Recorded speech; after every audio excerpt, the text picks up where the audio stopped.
Greetings! I'm Aaron Balave, and this is me trying Guandao Fa, secretly transmitted methods of the Guandao. This is my series for talking about all things Guandao. In this video, I'm going to be talking about exorcist spirits and divine soldiers. So why talk about exorcist spirits and divine soldiers in a series of videos that focuses on Guandao? Well, the short and sweet of it is that Guandao are very closely associated with a particular exorcist spirit, Lord Guan Gong or Guan Yu. And I'm going to be talking more about Guan Gong specifically in a later video.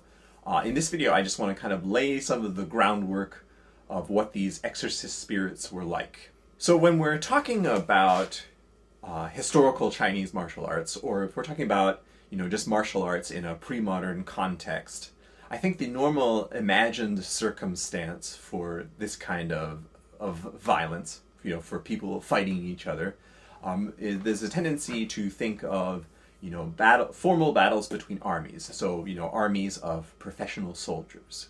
So either to think about this kind of large scale, or, maybe armies against pirates or bandits or something like that. Or we think of these kind of very small scale one-on-one duels between, people who are more or less evenly matched so that they can, test their skills against one another and see who's the better fighter. But, based on my experience with Chinese literature and history and researching what life was like in pre-modern China, and, I'll say right ahead, of course, I'm talking about probably, the last 1,000 years in China, up until the 20th century. And, that's a lot of geography, that's a lot of time, so there's a lot of variation, and in this video I gotta make a lot of generalizations that certainly aren't true for everyone. But for a lot of people in the Chinese world, in imperial times, even when there weren't bandits around and battles being fought, there was still people still perceived there to be violence going on all around them. And one of the ways this comes up is if there is any kind of societal problem, some kind of, if there's drought, or if there's disease, or if there are natural disasters, famine, a lot of these problems can be attributed to malevolent spirits of one kind or another. Some kind of an evil spirit is going around causing problems, and that is why everyone's getting sick. Or, that is why there have been a lot of fires around lately. And of course, this can happen on the individual scale as well. So, if someone's been very sick, it might be caused by an evil spirit. And when you have problems with evil spirits, who are you going to call? Well, you're going to call the exorcist spirit. So you're going to go to some kind of a ritual master of various traditions, and you're going to ask them to summon a powerful martial deity or exorcist spirit to go and fight that monster for you. And they will fight them using martial arts, using violence. And so who are these exorcist spirits? Or we might call them martial deities, or, I'm not thinking of one particular Chinese term. Some of them might be described as Shen, some of them might be described as Xian, some of them might be described as something completely different.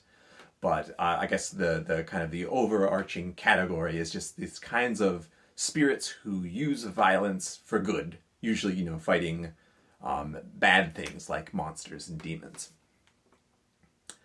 And so I'm talking about characters like Lord Guan Gong, and Nozha, or maybe Xuan Wu, or Erlangshen, or Marshal Wen, or we have a huge cast of these exorcist spirits. And these exorcist spirits tend to share a certain set of qualities. Now, certainly, there are so many different spirits. They each have their own little exceptions. Not all of them follow this mold entirely, but there are some qualities that we see kind of appearing in a lot of these spirits.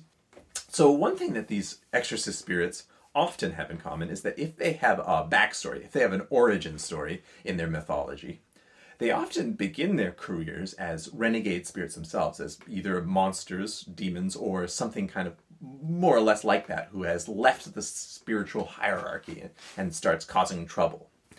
And eventually, if they gain too much power and cause too much trouble, then another an exorcist spirit is going to come and subjugate them, and then force them to give up. But then instead of killing them, they bring them back into the fold and kind of make them a part of their own pantheon. So if they're exorcised, if they're subjugated by a Daoist spirit, they might be brought into the Daoist canon and in fiefed, or given a position, given a new status as a god, and then they themselves become exorcist spirits. Another quality that a lot of these exorcist spirits share is that many of them have their own distinct weapon. Usually some kind of a magic weapon, for lack of a better term. So obviously Guan Gong has his Guandao, and Sun Wukong has his staff that can grow very large or shrink very small, and he can hide it behind his ear for safekeeping. Nurja has his spear, but he also has his hoop and his sash. So, and these weapons, usually make them very distinctive, but then they also kind of have their own unique power in one way or another. Some of these exorcist spirits, the more powerful ones anyway, also have their own armies of these, divine soldiers. So they may be called Shenbing or Yinbing or Guibing. There are these kind of lesser spirits that are under the command of the exorcist general. So when you're going up against tough enemies, you can command your army of these spirits to attack your opponent, and presumably your opponent might also have these kinds of divine soldiers. And so there's war going on both sides between the generals and their divine soldiers. And it wasn't just that the exorcist spirits, or even some of the malevolent spirits, were only fighting monsters and demons, and the armies of monsters and demons. In certain instances, they were also believed to engage with mortal armies. So sometimes you would summon, if you were going to battle, something that was perceived to be a very effective strategy would be to call upon your god to bring their army in to aid you on the battlefield. Or maybe to have the martial deity and his forces, meet a different detachment of your enemy's forces, somewhere, away from where you're fighting. And there are, records, or there are, places in the historical record where victories in battle are directly attributed to the contributions of a particular exorcist spirit or martial deity. So even though, they may not have actually summoned a god to come down and participate in battle, there were certainly times and places where people believed that this had happened. So for me, this is where things get interesting. Because from a modern perspective, it's pretty easy to dismiss the idea that, pre-modern people believed that there were monsters and demons and exorcist spirits kind of running around fighting each other, but it was all something that happened in their heads, and, it doesn't really mean anything. It was just kind of their imagination.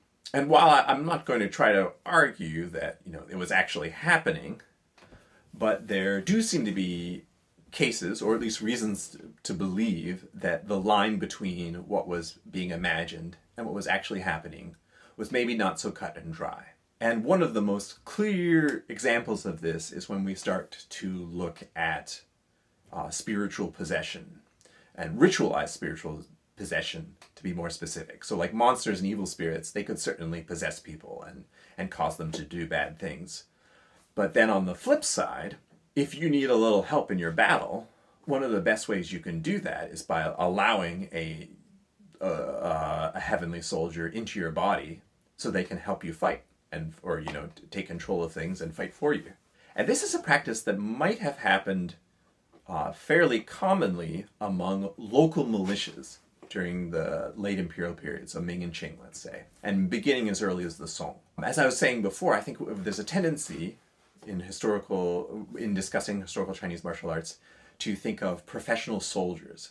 So the soldiers of local militias are usually not professional soldiers. They're local strongmen who, in their spare time, train in some kind of martial arts, and, they protect the village when they need to, but, other times they're off doing other things. They're, they're farming, or they're, the local blacksmith or something like that. So the local militias are often organized near or in a shrine to an exorcist spirit, or a shrine or a temple to an exorcist spirit.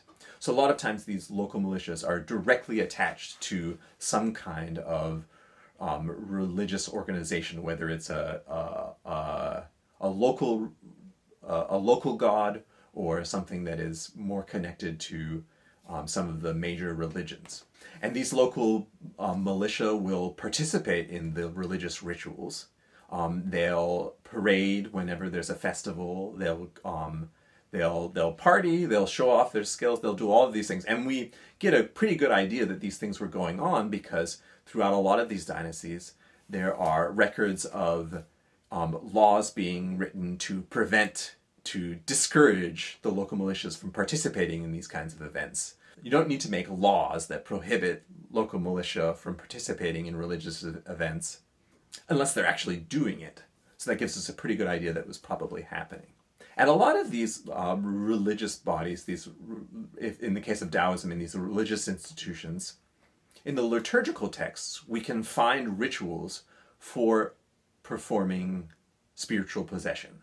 The ritual master allows their body to be possessed by a particular exorcist spirit, and then transforms some or all of their soldiers into some kind of divine soldier so that they're more effective in battle. So again, even though these martial deities may not actually have been coming down to the heavens to fight monsters and enemy troops, I think it's important to realize that the people of the time believed that to be happening, and not only did they believe that to be happening, but they believed that they could host the bodies of these exorcist deities, of these heavenly soldiers. And I think understanding that helps us to kind of read historical martial arts. If we don't acknowledge that this kind of heavenly dimension existed in combat, in violence, in martial arts, then how can we ever hope to understand it? So that's all I have for this video. I hope you enjoyed it. I'll be talking about these topics a lot more in future videos. If you have thoughts or things you'd like to shout out and join in the conversation with, please let me know in the down below. Other than that, until next time on me trying Guandao, secretly transmitted methods of the Guandao.